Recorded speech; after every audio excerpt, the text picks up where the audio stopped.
Y comenzamos, por supuesto, con la noticia del día, que es la liberación del expresidente Ollanta Humala Tasso, quien a la salida del penal de Barbadillo ha denunciado que fue secuestrado por el Estado. En el programa de Beto Ortiz, la liberación de Ollanta Humala abre un nuevo frente político. Más allá de su denuncia de haber sido secuestrado por el Estado, el conductor plantea una duda inquietante. Si los casos de Lavajato se estarían debilitando, también habría que preguntarse si cientos de días de prisión terminaron sustentados sobre investigaciones hoy cuestionadas. El foco ya no sería únicamente Humala, sino la credibilidad de quienes lideraron esos procesos. La sospecha que queda es si el sistema judicial deberá responder por decisiones que hoy generan serias dudas. ¿Estamos ante el mayor revés de Lavajato? 25 fui secuestrado por el Estado y después los sicarios del sistema de justicia que estaban en ese momento regularizaron una situación ilegal.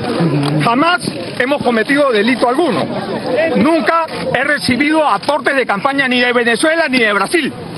Pero no bastaba eso. Necesitaban perseguirnos por nuestra gestión de gobierno, por nuestra ideología política, y han hecho que tenga que haber asilado a mi esposa y tenido que sacar a mis hijos del país. Hoy día estoy denunciando que hemos sido perseguidos, ¿no?, hasta el punto de haberme detenido en una prisión. Y esto tiene que haber justicia para esta situación. Muchas gracias. Visiblemente indignado, conmovido, con la voz que se le entrecorta incluso por momentos, el expresidente Humala ha hecho esta denuncia, y la verdad es que 472 son los días que ha estado privado de su libertad. 472. ¿Y qué tal si su prisión fue injusta? ¿Qué tal si toda esta épica de la comisión Lavajato terminó en nada? Porque los casos se van cayendo uno tras otro, y el gran protagonista de esta investigación es, por supuesto, el exfiscal José Domingo Pérez, que ahora dice que la culpa es de los jueces, que le pregunten a los jueces, que él no sabe nada. Quiero reiterar que Nadine, mi esposa, yo, mi familia, el Partido Nacionalista, fuimos secuestrados, hemos sido perseguidos por nuestra ideología, por nuestra gestión de gobierno, y finalmente, después de 10 años de persecución, ¿no?, el 15 de abril del año pasado me secuestraron. Me vi en la necesidad de asilar a mi esposa por la seguridad de mi hijo.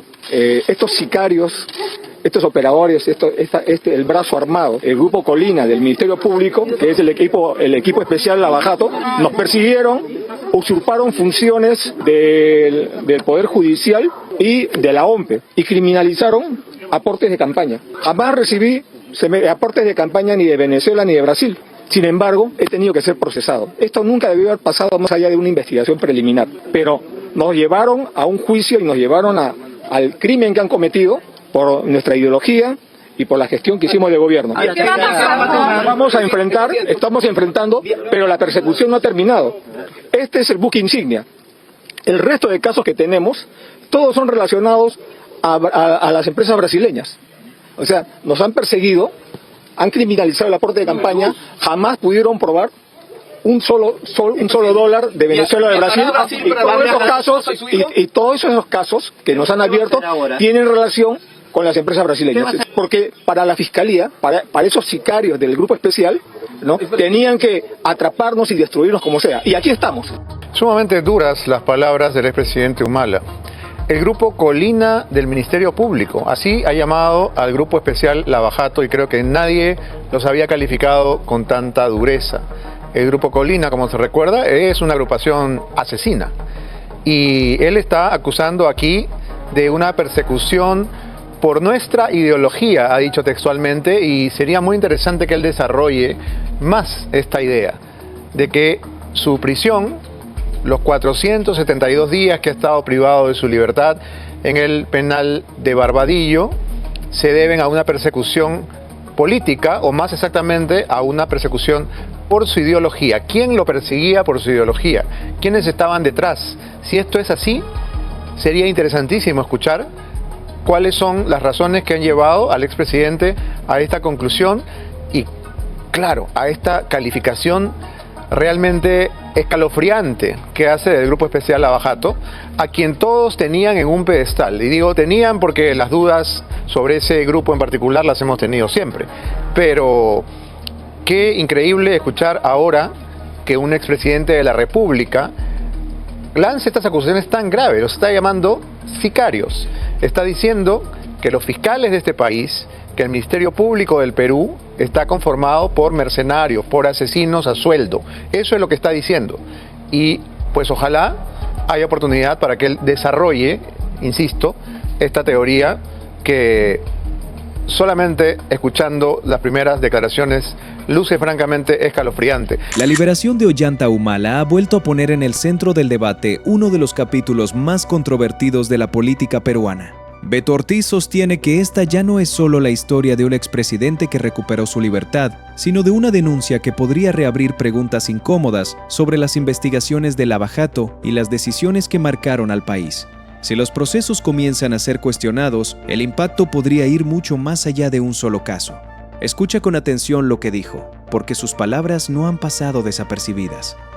La propia presidenta de la República, Keiko Fujimori, ha dicho también que ella no está tan segura de que la Fiscalía haya hecho un buen trabajo, ¿no? Parecería, dice Keiko Fujimori, que el Ministerio Público no ha hecho un buen trabajo. Bueno, no es para menos. Keiko Fujimori también cayó en esta maquinaria del equipo Lava Jato y terminó presa no una, sino 3 veces. Entonces creo que ha llegado la hora de revisar muy cuidadosamente y con mucha severidad cuál ha sido el trabajo de esta comisión y hasta qué punto los que han incurrido en graves delitos no son acaso ellos. Escuchemos a la presidenta Fujimori. Vivimos en un Estado de Derecho y cuando se vive un Estado de Derecho se tienen que respetar las resoluciones, nos guste o no nos guste. A mí en lo personal, en el pasado, hace cerca de 8 años atrás, me tocó una resolución que fue dolorosísima, me privaron de mi libertad y luego a través de mi defensa legal pues pudimos ganar cada una de estas resoluciones en las que yo no estaba de acuerdo. Entonces en esta resolución yo puedo discrepar, pero me corresponde respetarla, ¿okay? Hay que analizar los temas de fondo, pero parecería en todo caso que el Ministerio Público no ha hecho un buen trabajo y por eso el Tribunal Constitucional ha tomado esta decisión. Mi respuesta de discrepancia era sobre la resolución del señor Vladimir Cerrón. Con respecto a la excarcelación del expresidente Humala, ya que son casos parecidos de aportes en campaña, yo considero que esa resolución era natural, ¿no? Ya que había sido un caso parecido al personal, entonces creo que es lo que corresponde. Presidenta, ¿ya tiene usted una decisión sobre el salvoconducto de la señora Betsy Chávez? Todavía no hemos tomado la decisión final, pero vamos a tener una conversación larga con el canciller. Bien, ella lo ha dicho, es un caso parecido al personal, dice, es decir, parecido al mío. El caso de Ollanta Humala es parecido al mío, es lo que quiso decir, y por supuesto que duda de la Fiscalía, no es para menos, porque ha tenido que también pagar las consecuencias de este trabajo por lo menos cuestionable. Vamos a escuchar en breve las declaraciones de José Domingo Pérez, que aunque él diga que no, es el artífice de todo este caos y es el autor intelectual de todas estas prisiones. Ahora él se quiere lavar las manos. Ahora dice, bueno, pregúntenle a los jueces, yo solo investigué, pero los jueces condenaron, sí. Pero yo creo que a quien va a haber que investigar, más temprano que tarde, es al exfiscal José Domingo Pérez, que se convirtió en el perseguidor implacable de todos los enemigos políticos. Porque esto, claramente, no ha sido una investigación seria. Si los casos están cayéndose como en un efecto dominó uno tras otro, es porque la investigación del Ministerio Público fue deficiente en el mejor de los casos. Siendo generosos, fue deficiente. Y siendo realistas, fue interesada, perversa y cruel. El fiscal Pérez, qué nefasto, ¿no? Qué nefasto personaje, realmente. Miren ustedes todo lo que ha dejado, toda la secuela que ha dejado a su paso este supuesto guardián de la democracia y de la decencia, porque él dice que la liberación de Ollanta Humala es una derrota para la democracia y para la decencia, o sea que Él es el adalid, el paladín de la decencia. Este sujeto que ha hecho que tantas personas terminen privadas de su libertad por centenares de días, que vean su vida reducida a un trámite judicial interminable, como lo describe perfectamente el expresidente Kuczynski. A Kuczynski le convirtieron la vida en una pesadilla de Kafka. 150 veces ante la fiscalía, 150 veces recitando sus generales de ley. ¿Para qué? Para que al final el caso se caiga y ya le habían embargado las casas, ya le habían destruido una, ya le habían quitado todo, ya lo habían separado de su familia. Y una cosa que quizás el televidente no llega a notar, pero que creo que es bastante visible cuando uno compara las imágenes de Pedro Pablo Kuczynski, de Ollanta Humala, incluso de Jaime Yoshiyama, antes y después de estos procesos horrorosos que han tenido que sobrevivir. Parece que hubieran envejecido 40 años. El señor Ollanta Humala ha salido prácticamente convertido en un anciano, cuando es todavía un hombre joven. Miren ustedes cómo la cárcel puede destruir a un ser humano. Esto no es ni la sombra del hombre que llegó a la presidencia en el año 2011 y no han pasado 40 años. Entonces, todo esto, todo este infortunio, toda esta desgracia, producida por un equipo que se había erigido con la colaboración de los medios de comunicación de este país en los verdaderos superhéroes, los guardianes de la ley, de la moral, de la decencia, ¿no? Los ejemplos de la corrección. Y miren ustedes cuál es el resultado. Caso Cócteles se cayó, caso Susana de la Puente se cayó, caso PPK también, caso Ollanta Humala también. ¿Y quién le va a devolver a estas personas la vida que ya perdieron? Y el señor José Domingo Pérez dice, bueno, pues es una derrota para la decencia, jijiji jaja, y se va corriendo. Muy bien, ese sujeto va a tener que pagar. Más allá de lo que pensemos cada uno de nosotros por estos presidentes que además tienen camisetas diferentes, colores ideológicos diferentes, pero que tienen en común esta cacería que ha sido grotesca y perversa.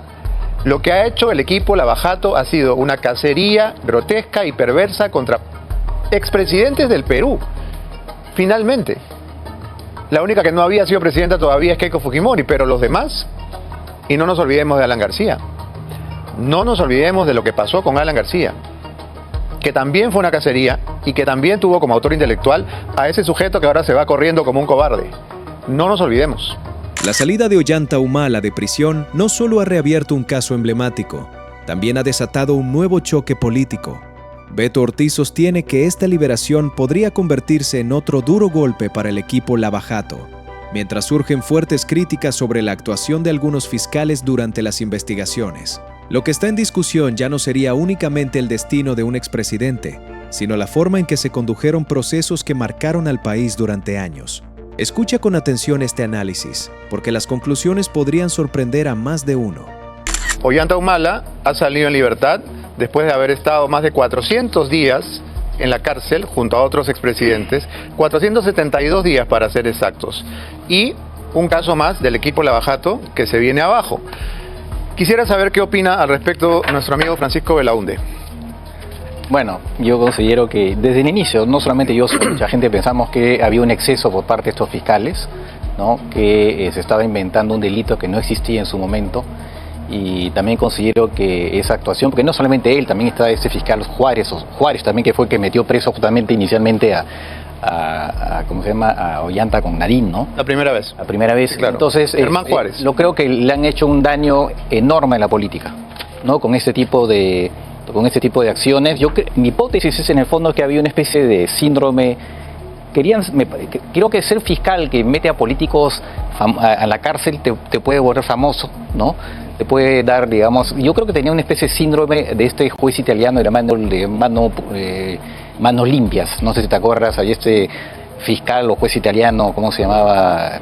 Di Pietro. Yo creo que tenía varios ídolos, además, el juez Garzón. Sí, ¿no? Así es. Yo creo que por ahí iba la cosa, salvo en el caso eventualmente de don José Domingo Pérez, que sí creo que tenía, me parece, una un sesgo político bastante marcado. Que ahora Los lo demás, hemos visto en la campaña, ¿no? Sí, lo hemos visto. Ha quedado demostrado. Los demás creo que tenían especie de sueño de convertirse en un fiscal famoso, ¿no? Me parece, es una impresión que yo tengo, ¿no? Estoy especulando, pero me parece que va por ahí la cosa. No es una especulación. Yo creo que es una observación certera, porque además apenas se comprobó que Keiko Fujimori había ganado las elecciones, salió José Domingo Pérez a decir que él iba a ser el próximo fiscal Nisman, aludiendo al fiscal de Argentina que fue asesinado durante el kirchnerismo.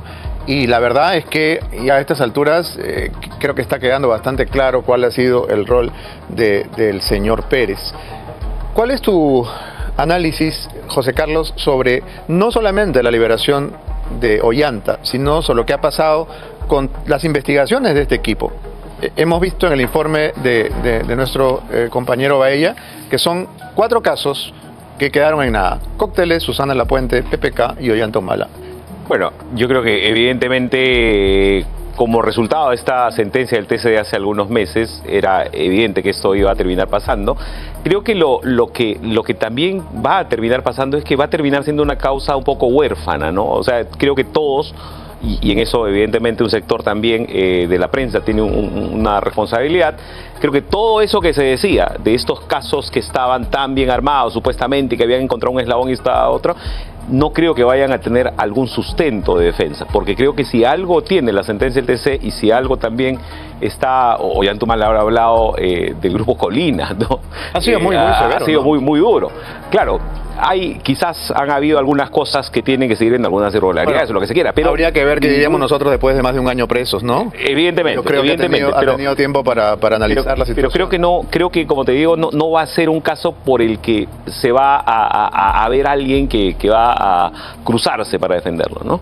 La salida de Ollanta Humala sigue generando un intenso debate, pero Beto Ortiz pone el foco en un detalle que podría cambiar por completo la discusión. Mientras el expresidente habla de una presunta persecución por motivos ideológicos, el periodista sostiene que el verdadero problema estaría en la forma en que algunos fiscales condujeron investigaciones que marcaron la política peruana. Si ese análisis gana fuerza, las preguntas ya no apuntarán solo a Humala, sino también al papel que desempeñaron quienes lideraron esos procesos. Escucha este intercambio, porque abre una polémica que sigue dando de qué hablar.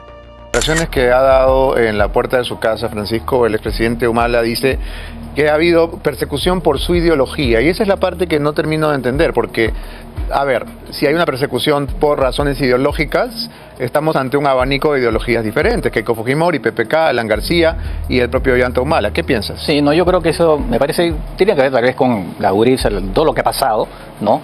Y esa es la interpretación que él está dando. Pero yo no creo que sea, yo creo que es un tema de los fiscales que han querido ser fiscales estrellas, en el caso de Domingo Pérez, además un sesgo político, ¿no? Y lo peor de todo es que después vino, cuando sucede este tipo de cosas, después viene ¿cómo se llama? El contraataque del otro lado. Y desde el otro lado también se están dando una serie de situaciones que también son malas para la justicia. Entonces ese es el problema, cuando tú haces ese tipo de acciones, ¿no? Además que no están fundamentadas, generas la reacción del otro lado, y del otro lado también están pasando cosas que uno preferiría que no ocurrieran, porque el sistema judicial y la fiscalía es sumamente importante en el país. Me refiero a la Junta Nacional de Justicia y todo lo demás. Ese es el problema. Tú haces ese tipo de cosas y viene la reacción, y puede ser una reacción también brutal. Eso es lo que de alguna manera han apoyado el botón sobre una dinámica que nos ha afectado, que nos sigue afectando a todos. Bien. Si esta información te hizo reflexionar, apóyanos con un like y cuéntanos en los comentarios qué opinas sobre este caso. ¿Crees que la denuncia de Ollanta Humala cambia la forma en que debemos mirar las investigaciones de Lava Jato? ¿O consideras que todavía falta conocer toda la verdad? En este canal seguiremos atentos a cada declaración, cada documento y cada decisión que pueda cambiar el rumbo de esta historia. Nuestro compromiso es mantenerte informado con los hechos que generan mayor impacto en la política peruana, analizando cada detalle sin perder de vista las preguntas que aún siguen abiertas. Suscríbete y activa la campana, porque este caso todavía podría dar un giro inesperado y las próximas revelaciones podrían cambiar por completo el panorama político del país.